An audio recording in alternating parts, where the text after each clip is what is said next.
long centuries.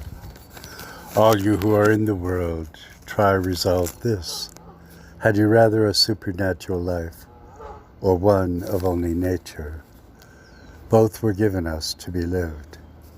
The natural has risen only because, in departing Eden, we forfeited the major portion of the life of supernature given it to us.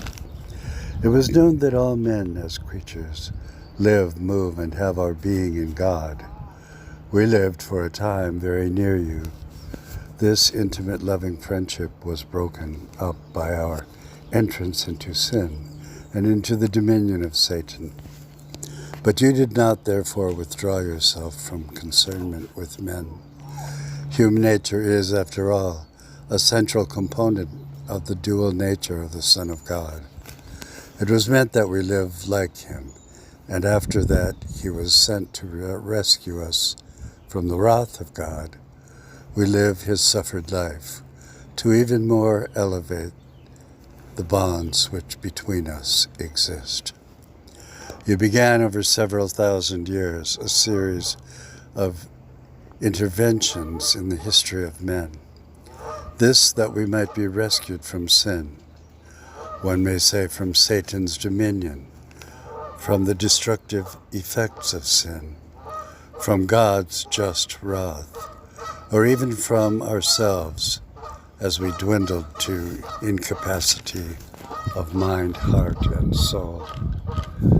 In this respect, you segregated a people for yourself, by whom you should be known, as the majority of humans are completely indifferent and rejecting of you. Our distinction was that you would live very near to us, even within us, as you did sovereignly place, that is, without invitation, verse, formula, receiving, or acceptance, place your spirit in us.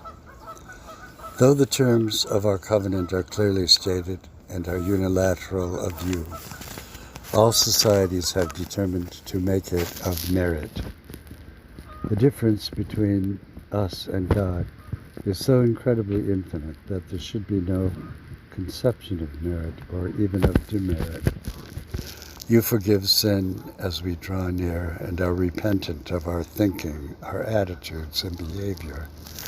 There is nothing of us fitted to attract or determine your divine preference. It is and will perhaps ever remain a mystery. Yet in all things we are certain that your being and your will are perfect. All this, not that the sole purpose be that the chosen be blessed, but yet your dealing with all people has as its ultimate end the blessing of the whole world. Many nations and peoples were left in complete ignorance of you, but by the power and beauty of creation have clear evidence of your goodness. Over long centuries we have come to a stronger presence of the knowledge of you. This through deep theological study, councils of scholars, and the rebuttal of heresy and of paganism of all particulars. Even within the Christian Church in America, there are 30,000 denominations.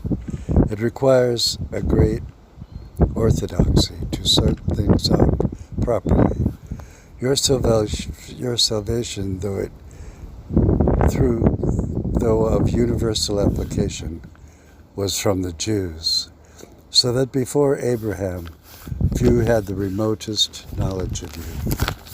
All other nations, as a category, are said to be far off, having no hope without God in the world.